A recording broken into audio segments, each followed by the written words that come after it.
In 30 minutes, broadcasting's finest duo will hit the airwaves. And prepare for the incomparable Opie and Anthony Show. Only a show this big could have a pre-show this good.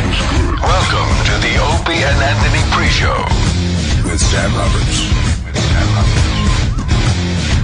Here we go. Welcome to the pre-show. It's the O&A pre-show. Call up now, 866-WOW1-WOW, 866-969-1969. Call up and start your morning right here.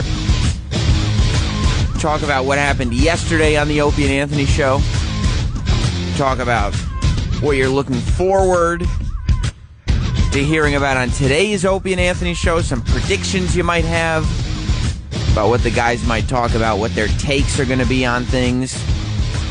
Of course, this Atlanta thing is still everywhere. That's the big story that was all over the news all day yesterday. So I'm assuming Opie and Anthony will get back into it. Atlanta under siege after 2 inches of snow hits the city. You know, the mayor was all over. There was an interview that went on CNN where the mayor was justifying what happened. And the CNN reporter seemed really mad at the mayor. But at the same time, I think CNN is located in Atlanta, so it sounded like she was just mad because she had to wait in traffic so long. But yesterday, we talked about it on the Opie and Anthony show. There was 2 inches of snow hit Atlanta. They were not prepared. They do not usually get any snow at all. It was very cold and icy as well. And, I mean, it ended up being a situation where there were hundreds and, if not thousands of cars on the highway. Everybody backed up. Kids were stuck in their schools. The emergency crews had to come in and rescue Atlanta citizens from their cars. There are now, I guess, everybody's safe. There were no fatalities. But there are now hundreds of abandoned cars on the Atlanta highway because of 2 inches of snow. I don't know, but maybe that's because we're from New York. Let's start with Mark on Long Island. What's up, Mark? Good morning, Master Sam Roberts. How are you today? I'm great. How are you? Very well, very well. I just wanted to say I loved how Roland scumbag Opie yesterday by not eating any of the delicious treats that he brought in. And, because he said he wasn't eating any sugar. He did. I guess he did. I don't know. Roland had food day yesterday, and it makes you kind of, it gives you a bit of interpretation as to how Roland may have gotten to the point that he's gotten to when yesterday he was bringing in ice cream sandwiches and chicken wings for breakfast. Let's actually start. This was Roland. He's on this diet. He's abandoned Dr. Ian Smith, and he's trying to say that he can eat whatever he wants as long as there's no sugar or grain, right? Or grain in it. So he said brisket was fine yesterday. This is Roland trying to justify his meats. Roland was saying there's some brisket coming in, and I go, is that on your diet? He said, yes. How is brisket on your diet? How is brisket on your diet? Because, gentlemen, it's a meat. It's like a steak, so brisket, but no sauce, please. See, the sugar, I understand cutting down sugars and grains, but I don't believe that you can eat anything you want as long as there's no sugar and grains. Yeah, I know that you can lose weight doing Sister, that. it's in the book. I'm so excited. This goes against Dr. Ian Smith's diet. I don't Dr. believe Ian's it. book is under fiction. Jesus. See, I would think fiction would be the book that says you could eat anything you want. Exactly. That book, I believe, is called the Bible. Yes, that's my Bible. It's your Bible. Of course, Roland still taking shots at Dr. Ian Smith yesterday on the Opie and Anthony show. This sounds like Brock Lesnar's diet that Roland's on, where he just eats meats. It's going to be a matter of days before we find out that Roland has diverticulitis.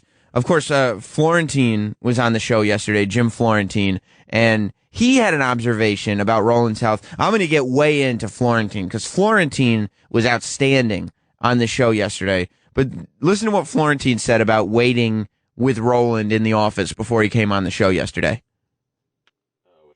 I'm sorry, that's track 10. Well, I think he's doing more of a thing where no carbs. Right. So he's just going No with the grains. full protein. And no chocolate. But he's gonna crash. Yeah. What I think happens so. with those diets? He's gonna start eating carbs again. He's gonna crash. It'll last for like 4 or 5 days, and then all of a sudden he's gonna. Or more. 2 weeks. Huh? 2 weeks. But yeah, you have to start eating carbs at one point. And You then need when, the carbs for energy and stuff like that too. to fuel you for the rest of the day. Well, I'm fueled. I'm ready for it. Yeah, fuel you. I'm I was in the office for 23 minutes. He fell asleep 7 times. You have no fuel in your body whatsoever. Florentine's worried about Roland. Then after the show, he saw Roland kind of stretching out, and he was like, "You need carbs.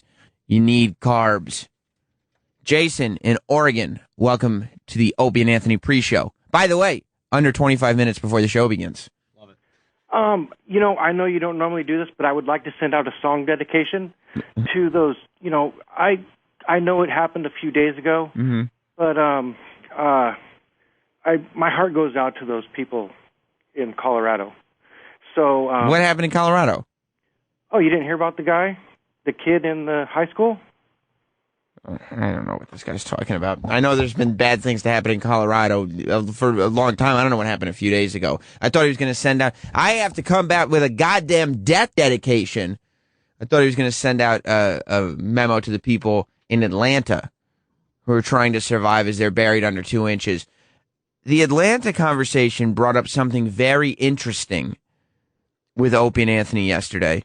Apparently...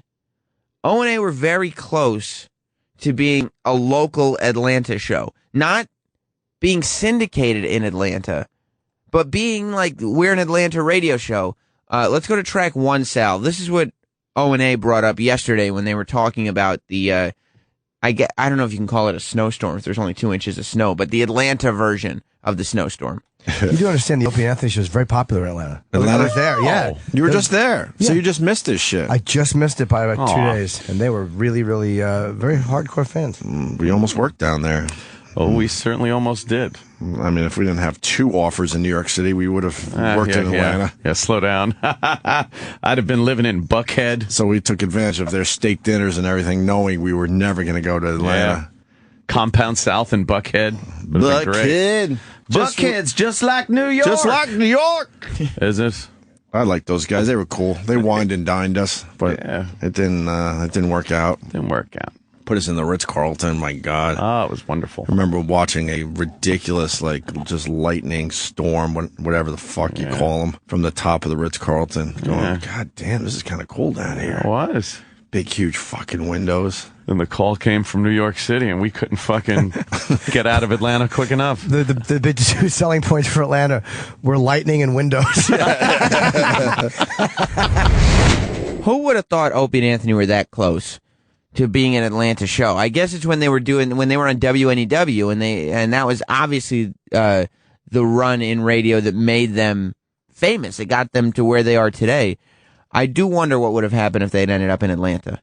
I don't know. I mean, would they be here on Sirius XM? Would they still be stuck in Atlanta? Would they have cars abandoned on the highway right now? I just don't know. Let's go to Tommy in Texas here on the Opie and Anthony pre-show. Tommy.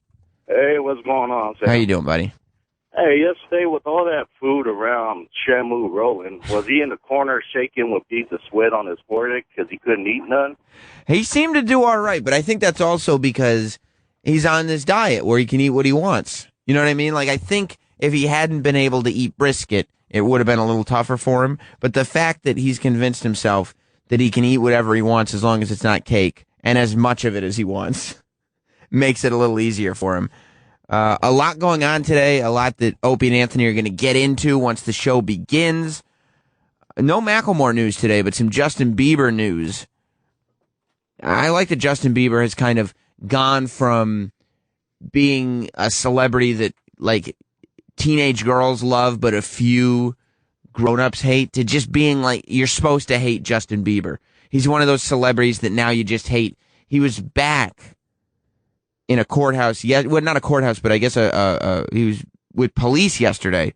He turned himself in to assault charges in Toronto. So I guess his limo, one of his entourage beat up a limo driver, and now he's got assault charges for that. Plus, the funny Justin Bieber story that was all over the internet is that a petition was started to get Justin Bieber out of the United States altogether, to make it so he's not allowed in this country. I guess that petition has over 100,000. It's 1,100. It's not impressive at all. 100,000 signatures on it. And now the White House actually has to acknowledge it as a real petition. I mean, they're not going to do anything. They're not going to deport Justin Bieber, but it is funny that it has to be acknowledged as a thing. Yesterday, it was still Macklemore. Macklemore was the one taking the heat from Opie and Anthony yesterday.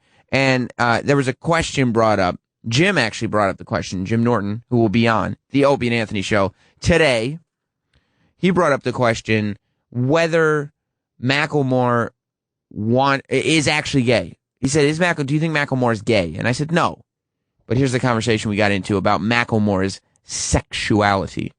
I don't like him, and his hairdo is borderline enraging. But he is fucking got some choruses. Good chorus guy. Well, let's not forget Macklemore also thinks that Bush, knocked down the Twin Towers. Right. So. Oh, this is one of those Bush. guys. Yeah, very original idea for a lib cunt.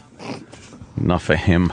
That's why I don't think he's gay, because I think if he was even kind of gay, he would just embrace it to the fullest. Like he wishes. He probably wishes he was gay. Yeah. He's probably like sucking dick about? Left and right, just wishing He's that. trying. What are you guys talking about? Oh, Macklemore. He's probably like sucking a lot of dick, just and hoping he's that just he like, finally finds the taste of it. Yeah, he's like, appealing. So then he could finally admit to the world that, nope, Right. I am. I'm gay. He kept his room clean and drew. So that means he's gay. I would Or draw. he thought he was gay in third grade. Probably OCD. That's why he's always neat and everything. I always had to turn the doorknob 3 motherfucking times. That's because you're fucking mentally ill. I mean, you could tell. I think Opie was right on the money. You can tell anybody who is that hard up for acceptance, like who will apologize to somebody over text and then Instagram a picture of that text so that everybody knows you apologized. And the apology is for winning an award. It's not even for doing anything wrong. Anybody that will go out of their way to make sure that they are mentioning at all times, oh, no, you're so much better than me. Oh, no. But did everybody notice what a good person I was? Did everybody notice that I did the right thing here? There's one person over there that didn't quite get it. Did you see it? Anybody who's like that would love any reason to relate to a minority, especially, I mean, if they could be a part of that. I'm surprised he's not pretending to be gay just so he can say, you know what, I feel the same discrimination that you do. Because then he would try to lump himself in with gays. He would say that the gay struggle is the same thing as the black struggle. He could lump himself in with black people, Asian people. He'd be crying at that episode of Gilligan's Island we watched the other day. He would figure out a way, Macklemore would, to shoehorn into any conversation about minorities not being treated well, if he was gay. Which is why he's not hiding anything, except the fact that he's probably a terrible person. That's the one part of his personality that he doesn't let out. I'm looking into the main studio right now. Opie's in the building. E-Rock just walked in there. I don't know why. He walked in there with popcorn. More of Dr. Ian Smith's popcorn that we keep talking about. I don't know if he's trying to be proactive, if he thinks like every day now we need popcorn in there, but they were getting mad. Maybe it's not a bad idea. They were getting mad yesterday about the fact that the chocolate. We got a box of chocolate yesterday, and at the same time, Jim Norton found out that I thought we had run out of popcorn, and he wanted popcorn. They got very mad at free food. Let's go to track 4 and listen to how it went down. Are you still reading the note? Yeah. Why? The note. So you mentioned you like samples, and I told you I would send you some of the best chocolates you have ever tasted, made locally in Connecticut. Right. Sure. Connecticut. And shipped all over the world, expanding with new ideas and confections for all to joy. So they've been around since 1946 and no one knows their name? They started on Fox Way. Munson. Old Munson got back from the war and decided, I've seen enough death and carnage. I'm going into chocolate. I'm going into a happy business. That's it. He continues, I think you will find that Munson's chocolates will be on the top of your list when it comes to quality confections. Did you have Not a my list? chocolate confections list. I never want to hear quality confections again. Enclosed, you will find a selection. We make over 250 varieties of chocolates. He wrote down all of them that he sent. We know what he sent. We looked at it. Yeah, we're looking at it right now. You actually missed what you're supposed to read on the note anyway. Oh. Yeah, here's the entire note. Okay. Dear Opie and Anthony. Yeah. You were talking about chocolate. These are the ones I make. Please plug me on the air. Really nice note. That is right to the point. Exactly. That's all we needed. It was just enough about the chocolates already. I don't even know why we were talking about them. Some guy sends in a whole box of them. We should eat them, not talk about them. Well, Opie and Anthony are both in the studio. I can see them through the window. I wonder what they're saying right now. What are they talking about? What kind of gold do they have in store for all of us when the Opie and Anthony show begins in 15 minutes? I don't know. But they're smiling. They're ready to tell some jokes. Connor in Virginia, welcome to the pre-show. Sam Roberts, how are you? Good, buddy. How are you? Pretty good. I heard you talk about Macklemore. I just wanted to say that all these celebrities are trying to group themselves into shit they're not a part of, like Justin Bieber. What's Justin Bieber doing? What's Justin Bieber doing? I mean, like, what's he grouping himself into? Oh, he's trying to act like he's some street fucking thug. Yeah. Yeah, he's like the opposite of Macklemore. Macklemore's trying to act like he's like Macklemore wants to be a black guy, but he wants to be like an educated black man. So he can talk about the plight of his people. Whereas Justin Bieber wants to be like a little thugged out black kid. Yeah, exactly. You know, well, it's an orange gangster. Right, exactly. Like Lil Zah. Exactly. Thank you, Connor. You got to get a 2 kid up on him. On Justin Bieber? Yeah. You just haven't beat him up? Yeah. Yeah. Rough him up a little bit. All right, thanks, Connor. All right. He's like, yeah, that's exactly what I'm talking about, Sam. Yeah, put a hit out on him. Peter, Massachusetts. Hey, how you doing, Sam? Good, how are you doing? Good, thanks. I wanted to ask you about CM Punk quitting yesterday.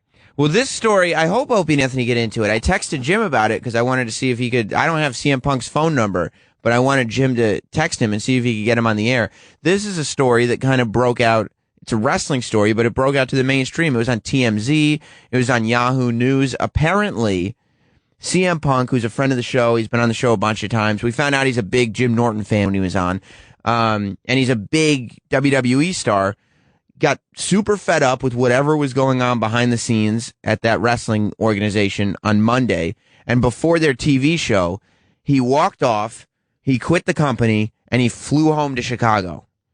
I mean, what do I think about what's going on? I think if you're getting paid millions of dollars, like if you have millions of dollars in the bank, right? If you have money, you don't need money anymore, at least for the short term, and you don't enjoy what you're doing at work, you should stop doing it. Why would you keep doing it? That's a good point. Right? The other question I had was on the Opie and Anthony death clock. Now they killed Papa John's talking about him yesterday. What do you mean? Papa John's dead? Yeah, that's what I read last night, was Papa John was dead. Papa John didn't die, did he? Sal's going to look that up. I could be wrong. All right. I'll talk to you later, Peter. I hope Papa John's not dead. Sal's looking it up. I don't even think you need to. I mean, I'm pretty sure we would have heard if Papa John was dead. But yeah, hopefully they'll bring up the CM Punk story later today. Speaking about chocolate and the free chocolates that came in, Jim Norton was not the only one upset about chocolates. Remember yesterday on the pre-show, I said that this show has the ability, the Opie and Anthony show has the ability to turn you against whatever you at one time held dear. I talked about it with the movie Face Off. I talked about it with a lot of different things. I think everybody's turning on Macklemore because of this show. Well, Jim Florentine came in, and from the beginning of his appearance was just set out to have a great one. He turned me, and I'll bet a lot of the audience, against chocolate. Like I've never heard this opinion on that dessert before, but this is Jim Florentine's take on it. What's going on, boys? Want some chocolate? No, I'm not 4 years old. Fucking chocolate. I'll bring it home for my son, who's 3.5. You don't treat yourself to chocolate? No. No, why? I treat myself to submityourexgirlfriend.com. That's how I submit myself. Treat myself. You're grown men. You shouldn't be eating chocolate anymore. Seriously. I'm not eating chocolate. If you're at a party, it's like, all right, or there's a fucking dessert at the end of dinner. All right, I'll take a little piece. What have we got here? Yeah. But you shouldn't search it out ever. No. Me and my wife went to dinner the other night, and the guy's like, dessert, anybody? And I'm not even looking at the waiter. My wife knows I don't eat dessert. Right. And she's like, what do you think I should get? He brings the whole plate out, and I'm just staring. I'm not even looking. Yeah. The guy's like, sir, what do you think? And I go, about what? I think the Broncos are going to win. He's like, oh, no, I didn't ask about the Super Bowl. I was asking about dessert. I go, I'm a grown man, sir. You think desserts are just for children? Yeah, it's for children. Yeah. You really? It's for children and chicks. And then if it's there, Chicks. it's like if you're at a, But you don't go, ooh, this all looks so good. Let me get the dessert menu. You were never a dessert guy? No, and if you're drinking too, it fucks up your buzz. It does. You have a few bottles of wine, a couple glasses of wine at dinner, a couple beers. That's true. You don't want to mix in fucking cheesecake. I'll just get like an espresso with a side of Zambuca. And then I'll down that. Well, by side, he means bottle. Florentine is all man. Just the fact that he walked in from the get-go, from the beginning of that clip. Hey, Florentine, you want a piece of chocolate? No. No, I don't want a piece of chocolate. No. No, what am I, 4 years old? No, I'll bring it home for my son. It's for chicks and kids. No. Just like, all right. And you're listening to him, and you're going, yeah, I mean, he makes sense. I guess he's right. He turned me, I tend to agree with him on whatever he says. I went home and wanted chocolate, but I said to myself, no, I can't have that now. I can't be a little girl. Let's go to Larry in Wisconsin. What's up, Larry? Good morning, professional broadcaster. Oh, boy. Sam Roberts. Larry. Hi. Some of these people that you have on the air, like Jim Florentine especially, and some of the other ones, they state, and Opie Anthony themselves, they state so confidently their opinions and that people take it as fact. I mean, the fact that Florentine doesn't like chocolate shouldn't sway anyone else's opinion about chocolate. Yeah, but he's so convincing. Not only is he convincing, but he doesn't just say, yeah, it's not good, it doesn't taste good. He's saying, like, no, you can do whatever you want, but the reason that I don't eat chocolate is because I'm a man, which implies that if you do eat chocolate, you are less than a man. I understand the implication, and that's the point. What makes his opinion any better than anyone else? Because he states it more forcefully and confidently. Yes. Just like the thing going on about the fantasy football. What does it make a difference to him one way or the other, whether or not people play fantasy football or not? Well, he also likes that they're less of a man. He likes to get under people's skins too. Thank you, Larry. I mean, I can't. Maybe because he says it like this, and he just says it so matter of factly, like, no, it's not true. No. He was talking about fantasy football again yesterday. Let's go to track 11. Some caller called up to try to defend fantasy football and just made a huge error in judgment with Jim Florentine. See, but the fantasy football, the only angle they have is like you win it, you're gambling. Yeah, that's so you the one. put what, $200 in the pot, and then you win fucking $1,200 at the end of the year. It's not about the money. You're on a game-to-game basis. It lasts the whole time. And you get to bond with your old friends that you haven't been in contact with. Why can't you just call them? Go, hey, what's going on? How's the wife and kids? Yeah, Want to go get a beer? On. We'll watch the game at a bar. Something. And it's not just about the money. It's about honor. There's a little bit of honor. He didn't just say that. You're not wrong, dude. He didn't. Shut up, Jimmy. But he's not. Florentine is just got the deuce chills. No, God, what he says? Florentine, you want to comment? Wait, why the honor? I need him to. Guy, why honor? Why honor? Because there's pride. There's some pride in outwitting everybody, picking the right guys. You did your thing. You won. That's true. Some pride Florentine, and honor and pride. Anthony, when you're at the craps table, right. Do you have honor and pride that you outwitted the fucking the dealer pride. and all that shit when you're playing blackjack? When I say hit me, and my 16 turns into a 21, it's all about honor and pride. How I got that dealer. I think you're just the fucking degenerate gambler. You Dungeons and Dragons fag. Shut up. Shut up. That's exactly what it is. Dungeons and Dragons for football. Look who I got. I got the mystical sword of Denver. Shut it. It's so funny, too, because Ant is so funny and so convincing with his point of view that he obviously got swayed by Florentine. So once he got swayed by Florentine and you had Anthony and Florentine on the anti-fantasy football bandwagon, you were not going anywhere. Let's go to line 4 and Brandon in Pennsylvania. What's up, Brandon? Not much. What's going on? Hey, I just wanted to say, I think Florentine, all he is the old man version of a hipster douchebag. Anything that's remotely, liked by anybody, he's got to go against it. He is just the old man. He is somebody who does not like when a lot of people like something. I mean, if he sees a lot of people enjoying something, he does seem to go out of his way to point out the flaws in it. I mean, chocolate, really? Yeah. When he came in on a one-man war against chocolate, I was like, Jesus Christ. But he did it convincingly. Like, most people will come in and do that, and you won't buy it, and you'll go, whatever. You're just being shitty for the sake of being shitty. But when he came in and did that, I think a lot of us in the room were like, yeah, maybe I should stop eating this stuff. I don't want to be a little girl. Chocolate was originally made for kings and queens. Yeah, I guess so. I guess. Well, Brandon, you gotta be a little more forceful and more hilarious in getting your opinion out there, and maybe we'll believe you instead. All right, maybe I'll try being a stand-up then. All right, Brandon, I'll talk to you later. All right, bye. Interesting opinions coming in here on the Opie and Anthony pre-show, just about 4 minutes before the show starts. Chris in New Mexico. Yeah, I only got one thing to say. That fucking Larry needs to fucking die. Enough of that cock-sucking piece of shit. You don't like him? Oh, no. Oh. I love him. I just want him to fucking die. Okay.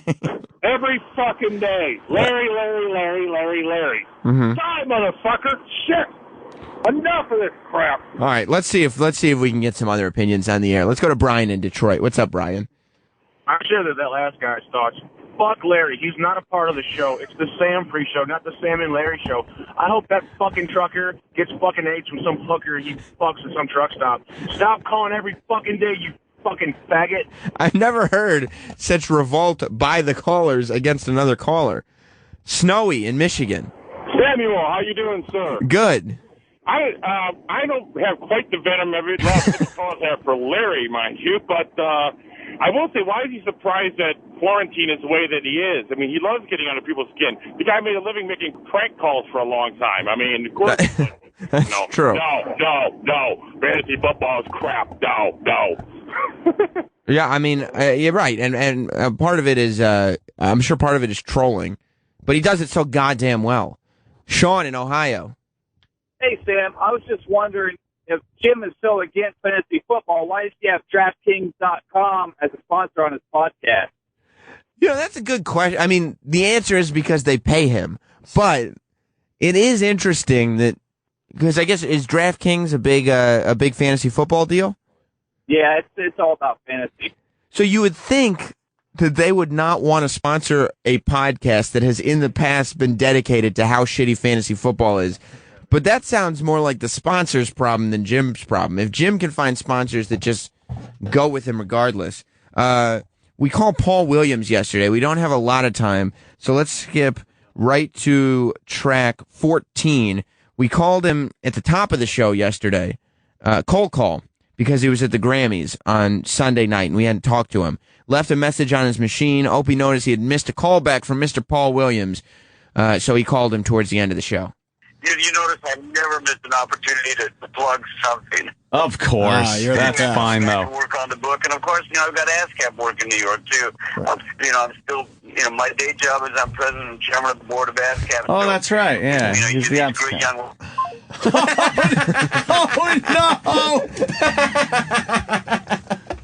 Oh, no! He just hung up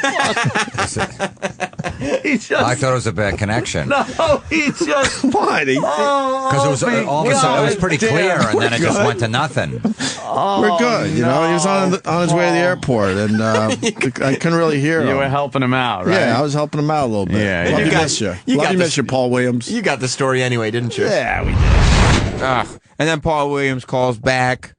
Opie hangs up on him again. There's many moments that I wish I could share with you from yesterday's show, but I only have 30 minutes here.